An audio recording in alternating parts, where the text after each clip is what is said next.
Le diagnostic de Varna, caste et caractère de l'homme est le diagnostic de l'honneur. C'est le diagnostic de son honneur. L'honneur est l'assemblage d'où vient l'homme. Sa patrie cosmique, c'est son Varna. Il est exprimé par l'intuition. C'est le langage que l'intuition de l'homme parle. La caste est notre niveau spirituel. Le niveau spirituel, c'est l'anneau supérieur. Et ici, nous pouvons réaliser quel niveau d'idéaux d'esprit dans une personne est présent. Contre quelle force il se bat exactement pendant cette incarnation est le caractère. Le caractère, ce sont des flux de puissance. C'est l'énergie qui nous fait avancer à l'aide de l'envie, à l'aide de la manifestation de puissance. Changer quelque chose dans notre âme est très difficile. La Varna ne peut pas être changée, c'est impossible. Eh bien, la caste peut être changée, mais c'est très difficile à faire. Cela se fait par l'unification de la hara. Et le caractère ne peut pas être facilement changé non plus. Il est important que vous y alliez graduellement, en remportant des victoires spirituelles et morales, pour que vous y trouviez la qualité et la force. C'est-à-dire en travaillant avec la conscience, en harmonisant et purifiant la conscience, on pourra progressivement parvenir à l'unification de notre hara. En cela consiste l'honneur de l'homme. En 3 indicateurs, le varna, le caste et le caractère. On peut descendre plus bas au niveau de la conscience. Ici aussi, pour chaque personne dans son varna, il y a ses propres indicateurs, ses vertus. Mais cela, c'est déjà un dérivé, c'est déjà plus rude. On dirait c'est plutôt la conséquence. Tous les motifs sont dans notre âme. Notamment, dans l'âme se trouvent les indicateurs, le varna, le caste et le caractère qui changent toute notre vie.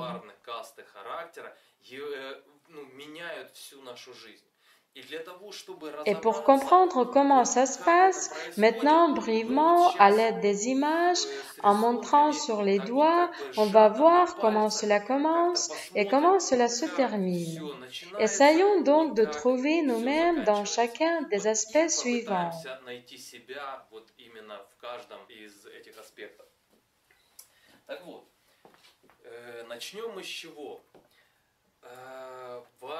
Alors, la varna, caste et caractère sont les données primaires de base.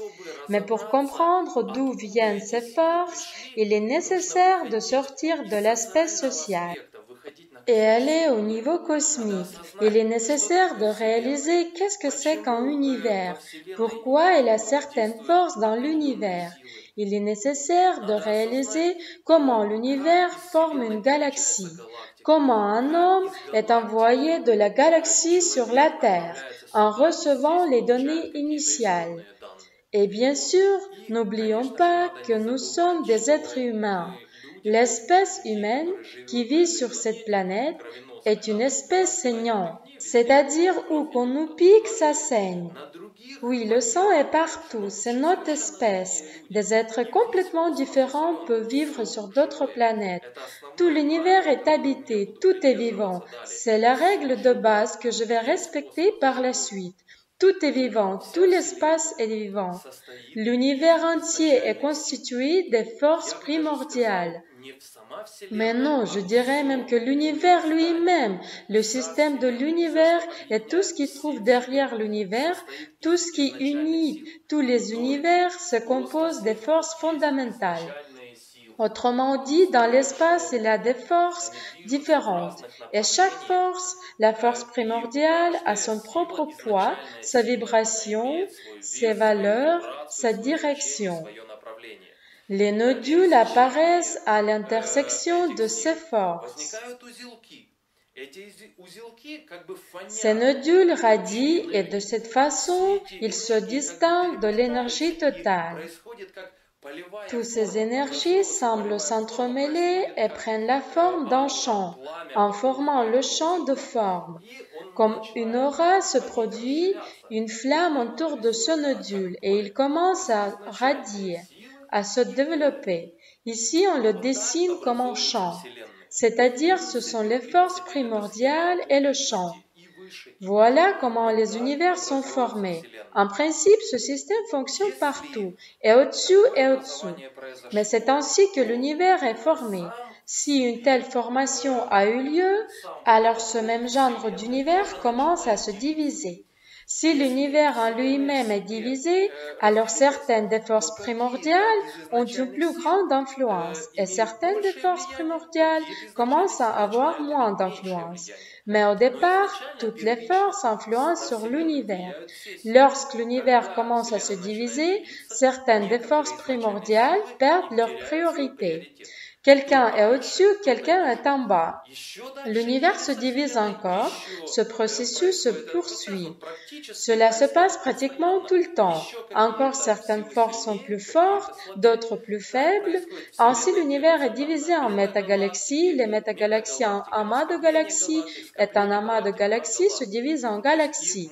Et nous arrivons juste ici, à un moment où juste une seule force primordiale est en priorité, et le champ autour d'elle. Le champ autour, c'est comme le fond autour du flou, comme une lampe lumière du jour autour du flou, et une lueur autour d'elle, comme une bougie et une lueur autour d'une bougie. Il est important de comprendre de quoi il s'agit, là où une seule force primaire est en priorité. Et c'est la galaxie. C'est une galaxie ordinaire, notre galaxie. Alors dessinons la galaxie.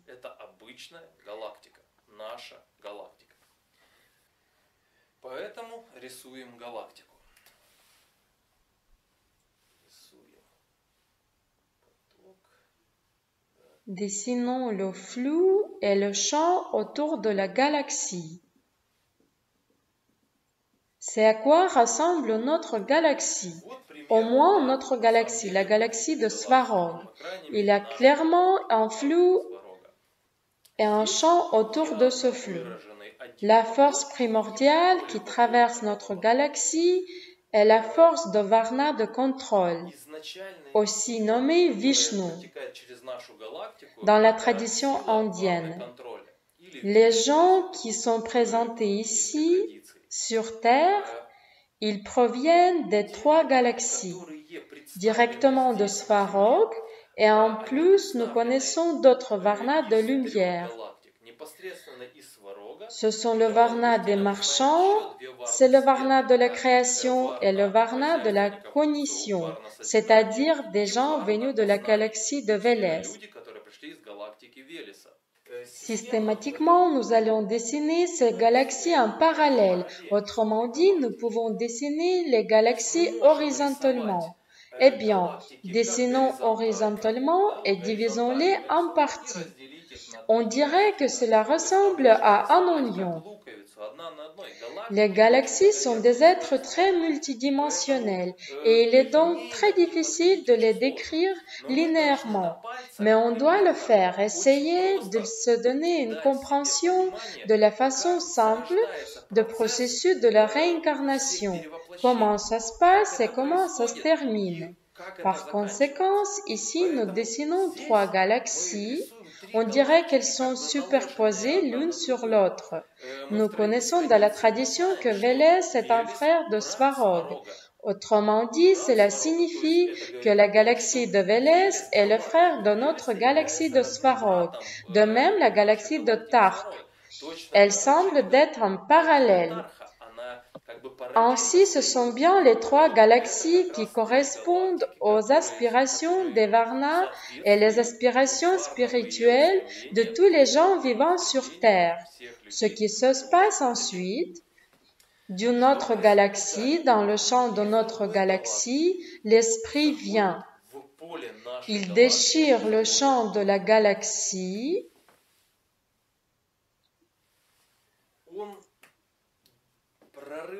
en formant un objet lumineux. Dans la tradition, on disait, quand une personne est née, une étoile s'éclaire dans le ciel. Autrement dit, de manière schématique, on peut voir comme une percée ou une déchirure dans le champ de la galaxie. De l'autre galaxie, l'esprit vient. Dessinons-la comme un corps de lumière. On ne sait pas qui est-ce que vous étiez dans cette galaxie, dans votre propre galaxie. Vous pourriez être une constellation là-bas, vous pourriez être une planète ou bien un soleil. On ne sait pas. Dans mes vies antérieures, je me suis vue d'être une étoile. Autrement dit, on nous coupe la mémoire. Si vous venez ici, cela veut dire que les galaxies se sont mis d'accord. Donc, vous avez quelque chose à faire ici. Au-dessus de nos âmes, nous ne pouvons pas voir notre niveau. Atman est la lumière pour nous. L'esprit Atman est la lumière pure.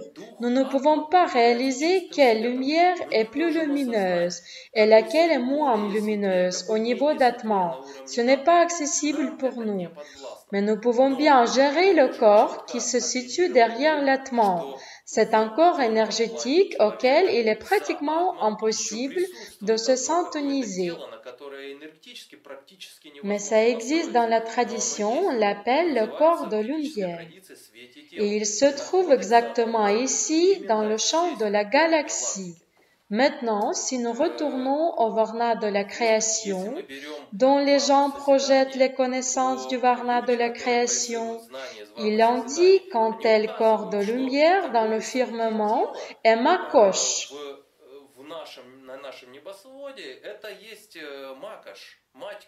La mère du sceau, c'est la déesse Makosh. Il a une étoile au milieu de la poignée de ce sceau et à côté d'elle, nous voyons une planète brillante. Ceci est exactement le corps de lumière, la demeure de ces esprits qui viennent de la galaxie de Tark. Il est important de comprendre que le corps de lumière, comme la demeure dans le champ de galaxie, est un corps collectif de l'esprit. Nous écrivons le corps collectif de l'esprit. Ce qui se passe ensuite du corps collectif de l'esprit ressort votre esprit particulier, l'Atman.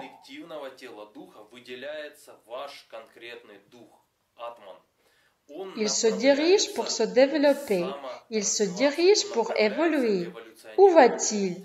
La galaxie envoie votre esprit à une telle étoile qui correspond à la luminescence, vibration de votre Atman. Et dans mon cas, c'est le soleil. Dessinons le soleil.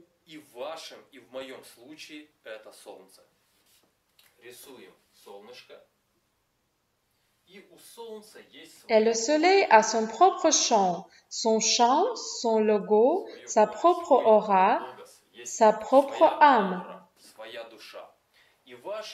Et votre Atman du corps de lumière se dirige et entre dans le champ du soleil. Ici, la syntonie et l'accordage se produisent. Cela se passe approximativement dans la région de Saturne. Le grand Hermès Trismégiste décrit ça. Une base de transbordement fonctionne dans la région de Saturne. Des millions, des milliards d'âmes se réincarnent constamment. Ceci est juste la base de transbordement de tous les esprits au niveau du système solaire. Alors continuons. L'esprit commence à se diviser. Il commence à exprimer en lui-même de telles propriétés. C'est séparément la force de l'esprit et séparément l'aspiration de l'esprit. Ce que nous savons en écriture de la lettre S. Cela sonne comme Tsi ou comme Ki. Ici aussi, on peut suivre la lettre russe S et elle est divisée et ça sonne déjà en latin comme Tsi ou Ki. De là provient les mots церковь, kircha, царь, король, etc. Il est important de réaliser que le son Tsi est la force de l'esprit et Ki est l'aspiration de l'esprit. Ki est plus le flou et Tsi est plus le chant. Ce sont les connaissances primaires qui sont sur terre. Ce sont les connaissances primaires qu'une personne peut réaliser. Je déclare avec la responsabilité que nous sommes simplement incapables de comprendre sur cette terre une connaissance plus globale que la connaissance du feu primaire.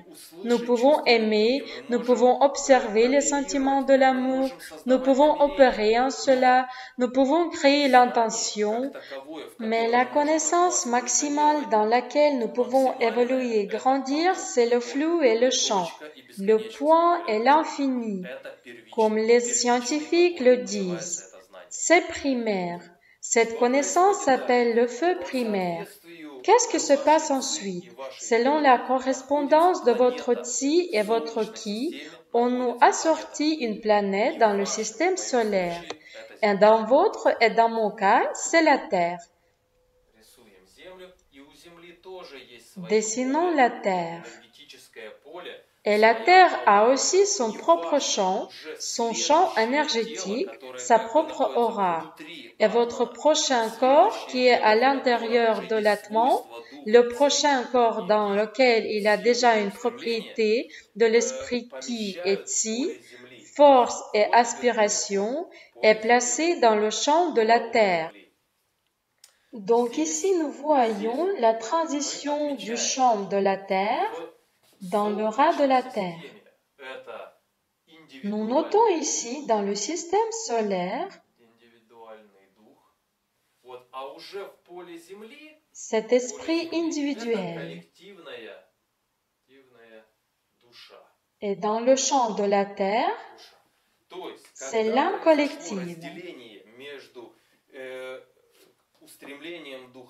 C'est-à-dire quand il y avait une séparation entre l'aspiration de l'esprit et la force de l'esprit, c'était juste l'esprit qui était devenu l'âme.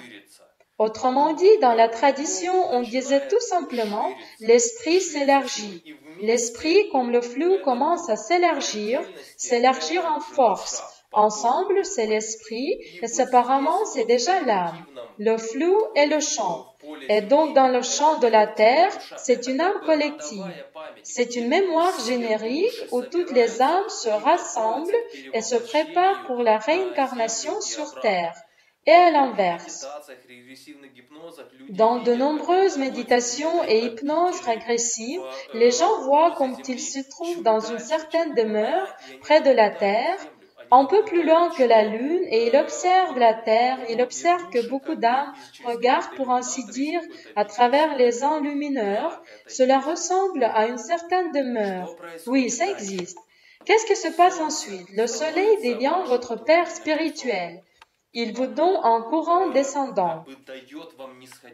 Un courant passe du soleil à la terre. Et à l'inverse, de la terre au soleil, il passe aussi un courant. C'est une communication constante, comme il est décrit dans les livres de Carlos Castaneda, que le monde entier se compose de fibres. La même chose, Séraphin de Sarov décrit dans son texte l'acquisition du Saint-Esprit. Autrement dit, le monde entier est en fibres. Chacune des fibres est une forme de vie. Chaque flou est une forme de vie. L'un de ce flou est vous. Il a votre flou personnel. Ainsi, lorsque votre esprit arrive dans le champ de la Terre, le célèbre Ratra flou commence à se former.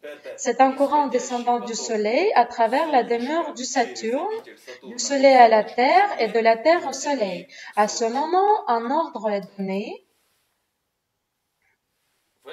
Sur la Terre, on trouve une famille, certains parents, certains états, certaines conditions qui correspondent à l'expérience que vous avez et ce que vous devez améliorer.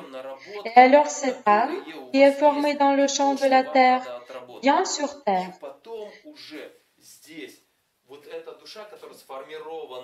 Et maman et papa forment un corps physique. Et l'unification a lieu. Ici, nous pouvons déjà dessiner et noter que c'est une âme individuelle, c'est-à-dire la galaxie, le corps collectif d'esprit. Le système solaire, ici nous dessinons, c'est un esprit individuel. Le champ de la Terre est une âme collective. Et déjà sur Terre, c'est votre âme individuelle. Le même chemin fonctionne dans la direction opposée. Quand une personne se réincarne de la Terre dans le champ de la Terre, en obtenant progressivement des victoires spirituelles et morales, en renforçant et unifiant son aura, à un moment donné, il est prêt à passer au niveau suivant, au prochain niveau de perception et au prochain niveau du demeure d'où il vient. C'est-à-dire que tous les médecins qui ont été liés avec la mort clinique des gens savent que lorsqu'une personne meurt, elle vole comme dans un tuyau, par le flou. Donc, quand un homme a un niveau suffisant de hara, il vole par ce tuyau, pour ainsi dire, et perce le logo de la Terre.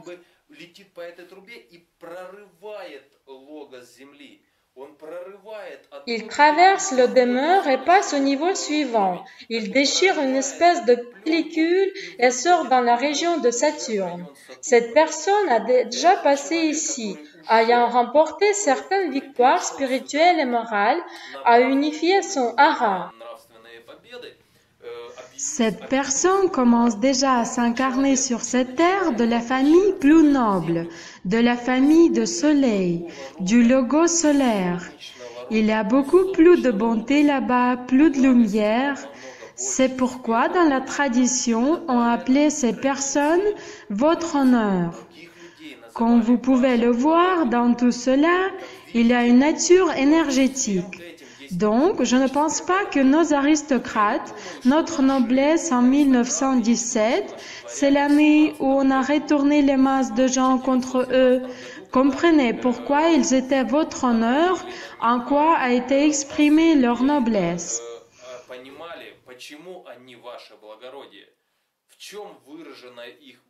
Le sang n'a rien à voir avec ça. L'âme est primaire ici, c'est-à-dire d'où tu viens. Ainsi, les gens qui viennent ici du logo solaire, ce sont les gens de deuxième caste. Et c'est à eux qu'on dit votre honneur. Je ne fais pas vraiment confiance à la tradition grecque, mais il s'est avéré que le grand Hermès Trismégiste n'a pas été illuminé. En fin de compte, quand il décrit comme se produit la réincarnation dans la région de Saturne, il voit ça clairement et configuré avec ça. Cela signifie que cette personne était de deuxième caste et il n'est pas sorti du logo solaire. Sinon, il décrirait l'avancement de l'homme de la galaxie. Ensuite, bien sûr, lorsqu'une personne grandit jusqu'à un certain niveau, en étant incarné depuis la Terre, il arrive à un certain niveau et il perce le logo, sort et commence déjà à se réincarner depuis le corps de lumière. Et comme vous le comprenez, ces personnes qui viennent ici du corps de lumière dans la tradition sont appelées votre grâce, votre excellence. Les gens de cette case sont des boyards, des princes. Ce sont des gens du logo galactique. Quand une personne est arrivée à une famille plus noble, elle peut déjà s'incarner sur n'importe quelle autre planète du système solaire. Le cosmos entier est habité. La question est de savoir dans quel état nous sommes là. Elle peut être incarnée à partir de n'importe quelle planète, mais l'univers entier est organisé selon la voie de la moindre résistance. Tout se passe exactement selon le principe du moindre perte d'énergie. Par conséquent, si une personne a fait son chemin à partir de la Terre, souvent même de l'esprit individuel et du système solaire, il continue à s'incarner sur cette Terre. De même, un homme de la galaxie, ces personnes peuvent être incarnées pratiquement dans n'importe quel système solaire, sur n'importe quelle planète, mais le plus souvent, ils reviennent et continuent son chemin sur la Terre. Quand une personne est déjà en train d'épuiser ce niveau, son anneau supérieur est allégé. Il a déjà son connexion directe avec sa galaxie. Cela ressemble à la connaissance. Chaque connaissance, si elle est vraiment galactique, est multidimensionnelle. Elle peut être utilisée dans le logo solaire pour les leaders et aussi pour les gens ordinaires, pour la Terre et pour la société. Mais ça vient de la galaxie. Si une personne a épuisé cette connaissance, elle reçoit l'illumination.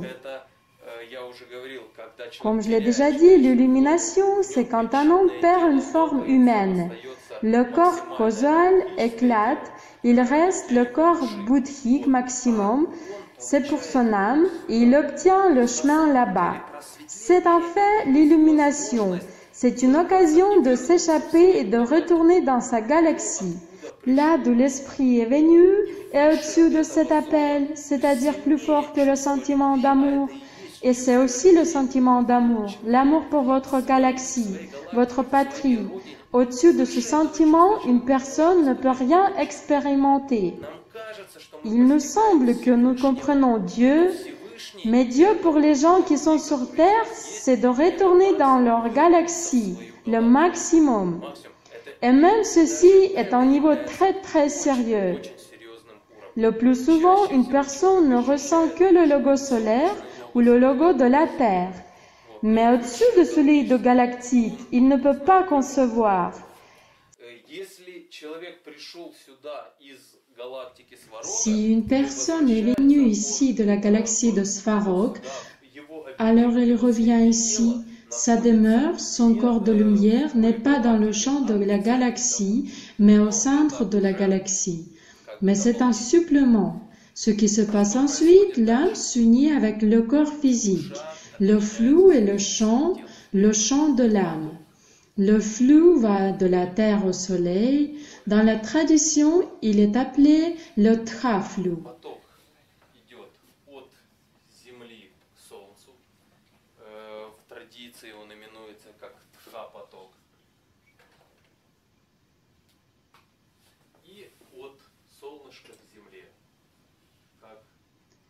Et du Soleil à la Terre, le traflou passe. Maman et papa forment un corps physique, dessus non.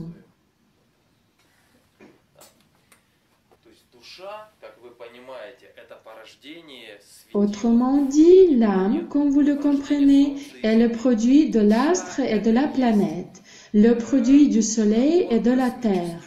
L'âme est un ensemble d'énergie cosmique, des connaissances cosmiques. Et ce petit objet matériel, dont les degrés de liberté sont si limités qu'il est très difficile pour l'âme d'en faire quelque chose, c'est-à-dire que le pouvoir pur, la connaissance pure, est réduit à un point tel qu'il n'y a pratiquement pas de degré de liberté. Très difficile. C'est pourquoi ce processus se produit progressivement. Mais notre âme comprend très bien que si la mort vient, et elle vient avec une foi, et nous comprenons que fauche la mort. Elle coupe justement le flou, elle coupe et l'âme devra retourner au champ de la terre ou dans le champ du soleil. Eh bien, selon l'origine de l'âme. Et ici, elle doit encore attendre son tour pour la réincarnation. Ici, sur la terre, il y a 1 milliard de personnes en ce moment, pas 6 milliards, comme on nous dit. Dans le champ de la terre, autour de la terre, il y a 30 milliards de plumes. Et tout le monde attend son tour pour l'incarnation. Tout le monde attend de s'incarner et de réduire son karma pour essayer d'évoluer. L'âme comprend très bien que s'il n'est pas d'accord avec le corps physique, elle devra à nouveau faire la queue. Encore une fois, d'attendre très longtemps. Par conséquent, l'âme commence à s'accorder, l'âme commence à négocier avec le corps physique. Pour commencer, nous devons comprendre qu'il y a aussi un flou et un champ dans l'âme. C'est-à-dire, il y a l'aspiration de l'esprit et il y a la force de l'esprit. Et l'aspiration de l'esprit, pour ainsi dire, divise la force de l'esprit en différentes propriétés, en passant de l'atman au corps bouddhique, Kolobye-tela dans la tradition.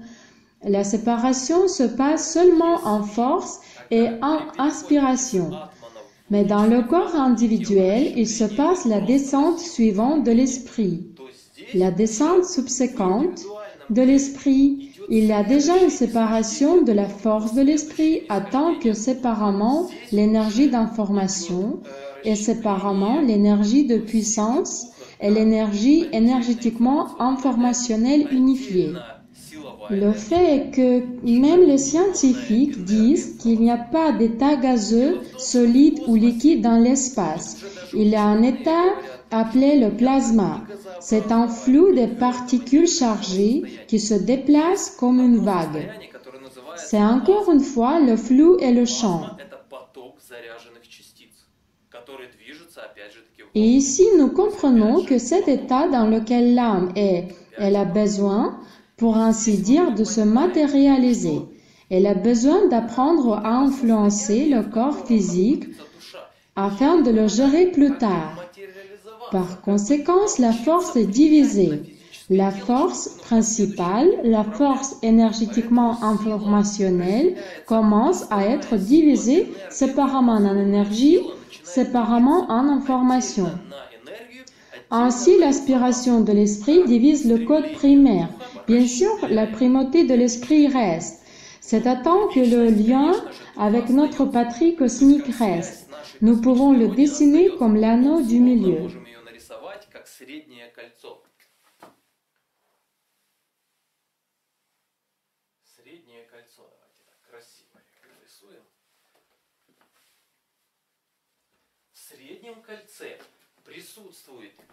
Dans l'anneau du milieu, il y a de l'énergie et de l'information.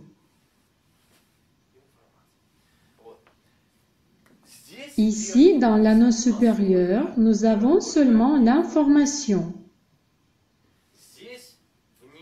Et dans l'anneau inférieur, nous avons seulement l'énergie.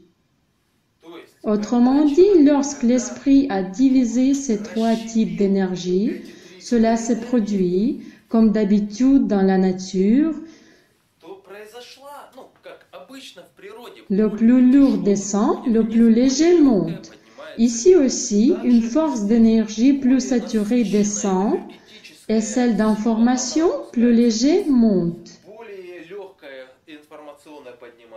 Et au milieu est la force énergétiquement informationnelle. Je vais donner un exemple. Quand un homme pense à quelque chose, il peut oublier, il peut inventer, créer des chaînes logiques. Il le fait facilement et ne dépense pratiquement pas de force vitale. Il rêve juste de quelque chose, il imagine simplement quelque chose et oublie. C'est-à-dire, c'est la force informationnelle. Il ne met pas l'énergie vitale là-bas. Il réfléchit, il simplement crée ou détruit certains enchaînements logiques. Il y a une autre force où il n'y a pas d'information. Il n'y a que l'énergie ici. Supposons qu'un homme a pris une pelle et creuse, ou tout simplement s'est mis à courir.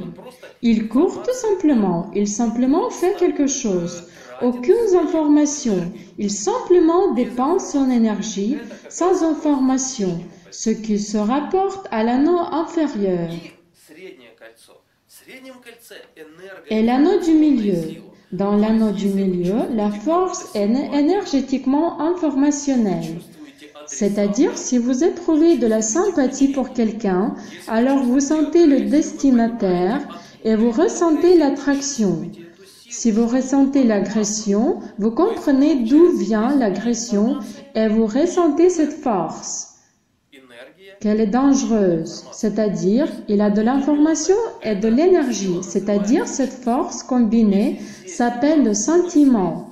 Nous avons les pensées ici, le sentiment ici et l'énergie vitale habituelle ici, c'est-à-dire cela se passe dans l'âme, dans notre corps causal, pour que notre âme apprenne comment contacter et contrôler le corps physique. On efface ça pour le moment.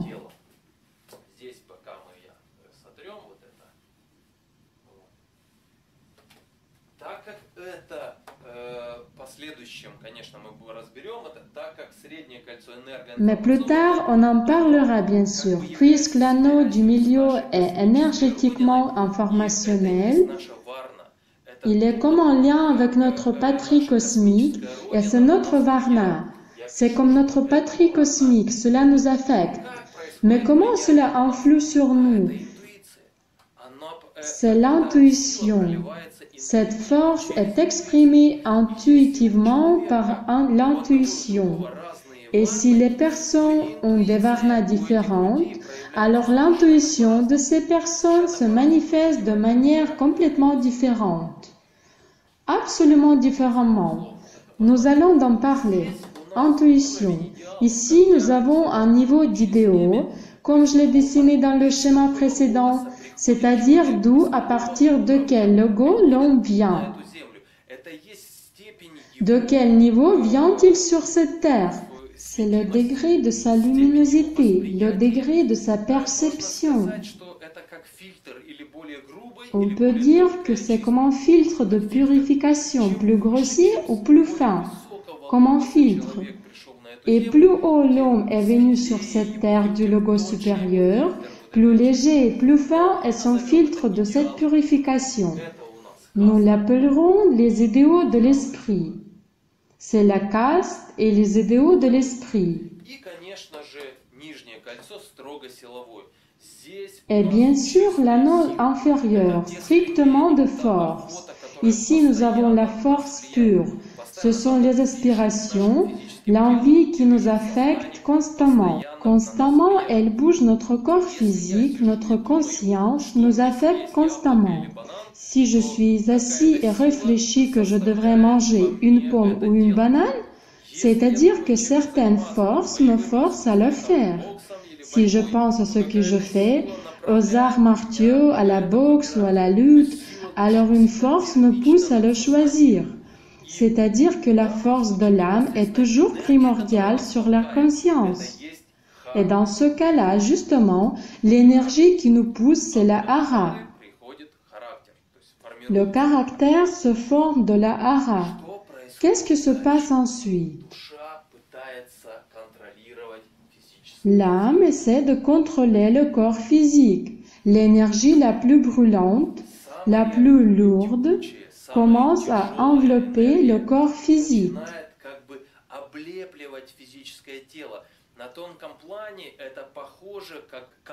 Sur le plan subtil, ça ressemble à un processus de la création d'un bonhomme de neige, comme on roule un bonhomme de neige. Autrement dit, graduellement, il se forme l'aura de la largeur de 2 ou 3, 4 doigts. Cela dépend d'une personne. Autour et à l'intérieur de nous, des orbites et des centres de l'énergie se forment. En quelque sorte, ils s'accrochent au corps physique. Il est clair que ce processus, bien sûr, est plus difficile, mais je vais vous le montrer approximativement. C'est-à-dire, depuis l'anneau inférieur, il se passe le premier accordage. La première couche de cette énergie vitale coulante. Et qu'est-ce qui se passe? Comment cela est nommé dans la tradition? Vers la hara, c'est-à-dire directement vers l'union de deux flous, on ajoute le corps physique. C'est le corps physique. Ici, c'est le flou et on ajoute encore un bâtonnet et c'est la lettre G apparaît, comme G, la vie, la force vitale. Autrement dit, l'envie devient le désir. Ce qui vient de notre âme, c'est notre envie. Ce qui nous pousse est l'âme. Et si nous avons un désir, nous désirons quelque chose, cela peut être le produit de nos pensées. Nous pouvons nous souvenir de quelque chose, nous pouvons croire quelqu'un et commencer à désirer quelque chose. Mais ce n'est pas une composante spirituelle et par conséquent, ça doit être déterminé où est le désir dans l'homme et où est l'envie. Comme vous le voyez, tout est mentionné dans la tradition. On avance depuis l'anneau du milieu. Ici aussi, il a l'énergie qui a à la fois l'information et la force. Elle s'accroche encore au corps physique.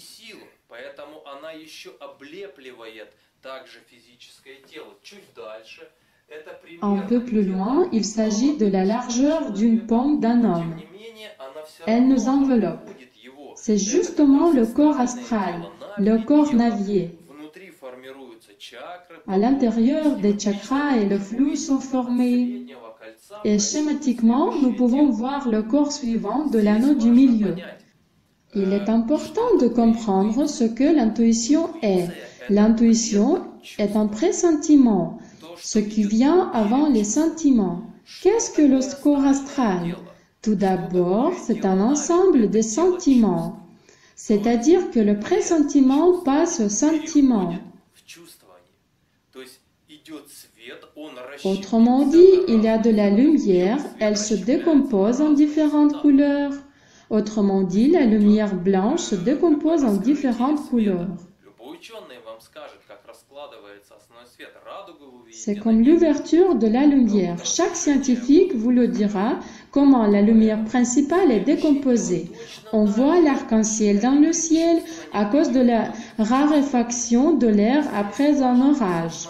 Par conséquent, le corps suivant est décomposé exactement de la même manière et le pressentiment devient le sentiment.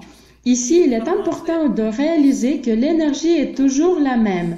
Dans le sentiment, il y a l'information et la force, les deux. Ici, nous n'avons que la force, il n'y a pas d'information dedans. Par exemple, si vous avez faim, il n'y a aucune information dedans. Quand vous avez l'envie, vous avez une association. Il n'y a pas d'information dans les désirs, il y a strictement l'énergie. Et ensuite, l'anneau supérieur, il n'y a pas de force dans cet anneau.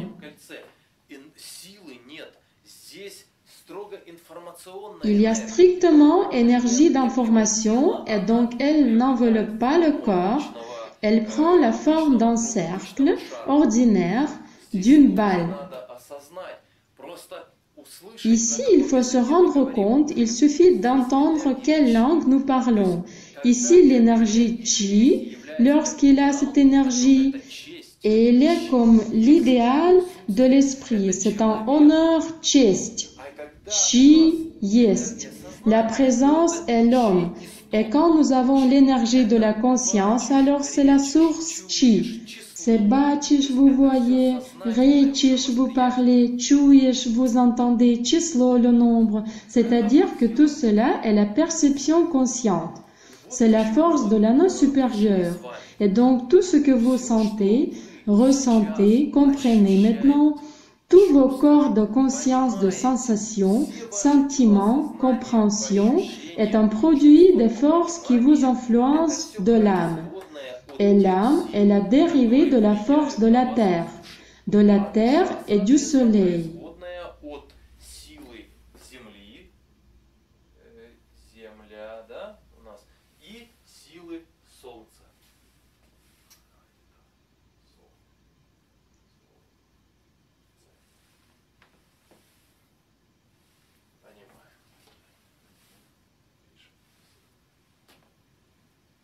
Jusqu'à ce que le soleil brille, la terre tourne, cette énergie passe à travers vous constamment. Elle coule à travers vous et commence à s'élargir constamment. Cette énergie ne peut pas être arrêtée. Il est impossible d'arrêter le courant de la rivière en étant dedans. On peut faire quelque chose là-bas, on peut suivre le courant ou nager ou à contre-courant, mais arrêter l'écoulement de la rivière est presque impossible. Par conséquent, l'énergie de la Terre et du Soleil passe constamment à travers nous. Elle s'ouvre en trois forces de l'âme qui nous influencent constamment. 24 heures par jour, votre intuition vous influence. 24 heures, votre envie vous influence. 24 heures par jour, vos idéaux de l'esprit vous poussent. Si vous ne réalisez pas cela, si vous ne sentez pas cette force, cela signifie que vous vous êtes enfermé de votre âme. Vous ne pouvez pas vous enfermer complètement, car la nature de ces énergies qui sont dans l'âme correspond à la nature des énergies qui sont dans votre conscience.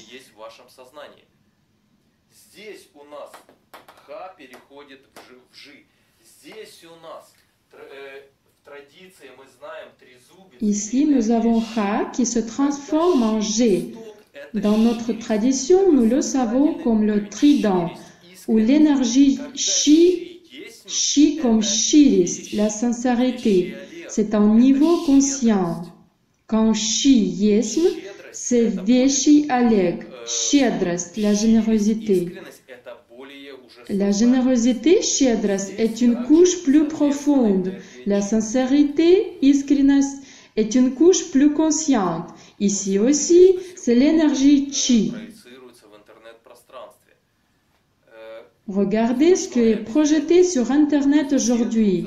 Les singeries et l'imitation. C'est-à-dire que tout le monde répète l'un après l'autre, qu'une couche suit une autre. C'est bien le cas, mais d'où viennent les trois couches de conscience? Ils viennent de l'âme. Dans les Védas, par exemple, les anciens yogis ont remarqué et écrit que lorsqu'une personne contemple les couches de l'âme, à l'aide de la vision subtile, de chant, de quoi se compose l'homme, on peut clairement observer que les couches de conscience se diffèrent beaucoup du corps physique. Mais les couches de l'âme, esprit, atma, buddhi et le corps causal, ils sont complètement différents dans la perception à côté des corps de la conscience. Ils écrivent que les corps de l'âme diffèrent de la conscience en tant que conscience du corps physique. Ceci est très clairement visible. C'est pourquoi tant de gens ne voient tout simplement pas. Pour voir qualitativement, il faut avoir un niveau spirituel suffisamment élevé et une préparation appropriée. C'est pourquoi beaucoup de gens ne peuvent qu'observer les limites de ces couches d'énergie et à noter qu'il existe. Mais d'où proviennent les couches de conscience? Presque personne n'explique aujourd'hui. Que des singeries.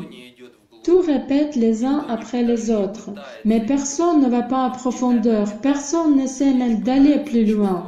Maintenant, c'est le problème. Les gens n'essaient pas de sentir d'où viennent les énergies qui forment notre conscience.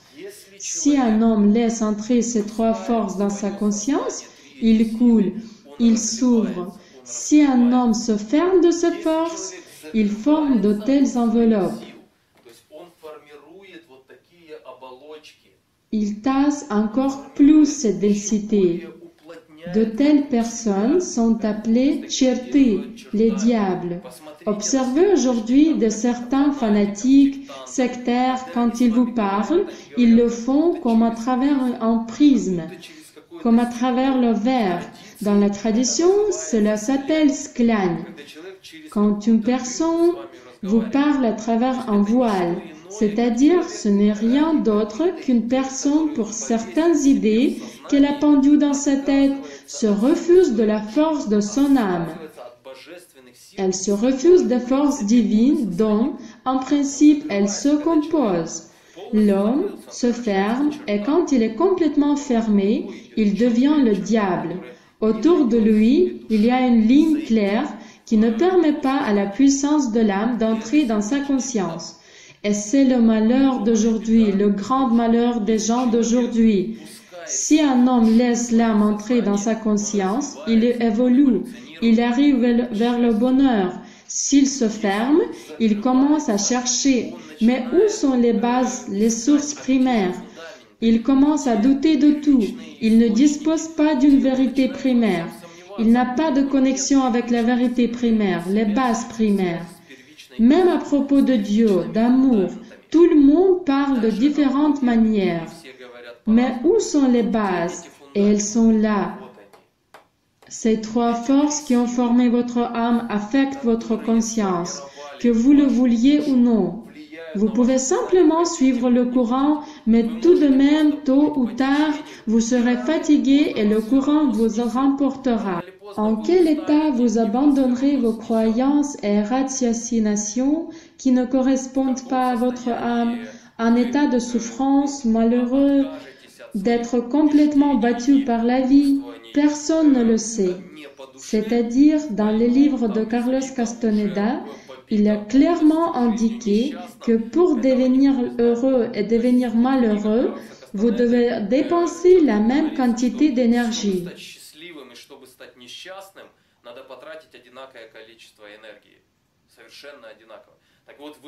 Absolument la même chose. Donc, soit tu rames à contre-courant, soit tu suis le courant. Dans cette situation, si tout ce que vous sentez, ressentez, comprenez correspond aux forces qui coulent à travers vous, ce sont les forces de l'âme, vous arrivez au bonheur et au développement.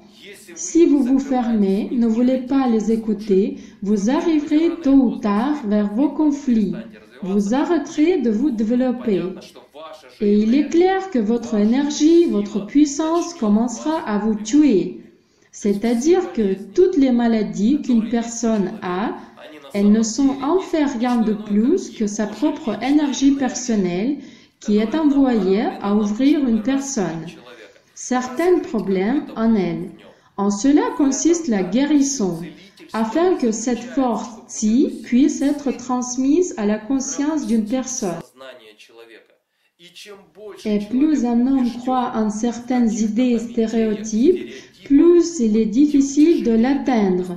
Et en général, plus il est malheureux. Eh bien, il y a des milliers d'exemples combien de fois on peut tomber dans la même piège. Donc, le diagnostic de Varna, de caste de caractère, comprend en soi ce que je vous dirai, toutes les forces qui vous influencent. Je vais vous dire quelle langue votre intuition parle. Alors vous comprendrez de quelle Varna, de quelle galaxie vous êtes venu. Où est votre patrie cosmique? Je vous dirai votre caste. La caste est le niveau de votre perception spirituelle, le filtre de vos idéaux, le niveau bien sûr, le niveau à partir duquel vous avez incarné, du solaire, terrestre ou galactique, et bien sûr le caractère. Le caractère nous affecte aussi, très puissamment, très fort. Et ici, il est nécessaire de réaliser que pour unifier notre caractère afin de le rendre universel, intégré et en même temps évoluer, il est nécessaire de franchir certaines étapes. Il faut bien travailler à l'intérieur de soi. C'est très difficile, très difficile. Il est plus facile, bien sûr, de fermer le cœur, se fermer, utiliser de certaines obtentions, utiliser des médicaments si quelque chose fait mal. Mais les forces de votre âme vous atteindront quand même. Ils vont quand même passer à travers vous. De toute façon, peu importe à quel point vous tâchez. Si vous n'acceptez pas les forces spirituelles en vous-même, et ne vivez que selon les valeurs et les croyances matérielles et de votre confession religieuse, selon la croyance dure qui même dit que vous devez prier en secouant la tête et prononçant les mots. Ce sont des croyances dures. Les gens ne laissent pas entrer cette force. Et si cette force n'entre pas, elle commence à vous percer et vous guérir. Il y a longtemps qu'a été noté que si vous avez un problème avec vos jambes, c'est un problème par le destin. Celui avec vos mains est un problème sur les capacités. L'estomac, par exemple, l'agressivité. Le foie, de nombreuses infractions, agressivité, colère. Cela a été remarqué depuis longtemps. Des gens en parlent. Mais nous continuons à croire en notre conviction. Nous continuons à encorber notre conscience et seulement vers la fin de la vie, nous commençons à comprendre à quel point nous nous sommes éloignés de la nature. Mais cette force, elle ne s'arrêtera jamais. Elle ne peut pas s'arrêter.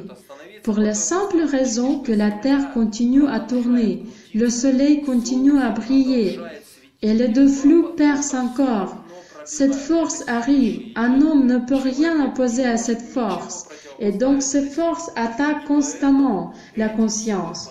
La question est unique. Ces forces nous développent, nous créent, nous guident ou commencent à nous détruire. Chacun fait son choix.